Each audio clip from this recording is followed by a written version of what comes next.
Hi, my name is Carl James, owner of Creole Soul Catering located in Round Rock, Texas. And on behalf of Expert Village, I'm here to show you a traditional potato salad.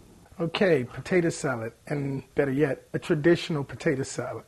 And basically, we're taking our potatoes, which that's what potato salad uses, and we're going to cube those. We're going to cube the rest of our ingredients, like our celery, our onion. We're going to add a little red onion to it.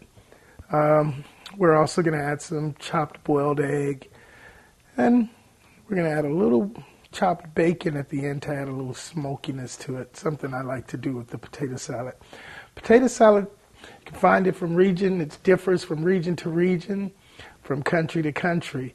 You can use like the baby potatoes with the jackets on and use them whole. You can use new potatoes. You can, the German version of potato salad, the southern German version, served hot. It uses vinegar and bacon, no egg, no mayonnaise. So, you know, potato salads, like I say, vary. Right now, we're going to do more of a traditional potato salad. So let's get started.